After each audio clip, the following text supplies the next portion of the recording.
Hãy subscribe cho kênh Ghiền Mì Gõ để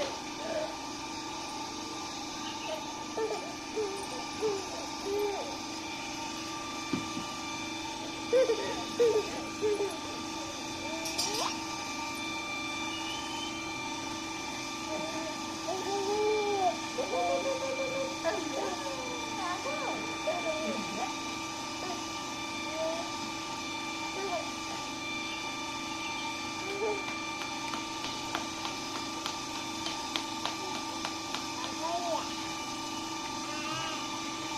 lỡ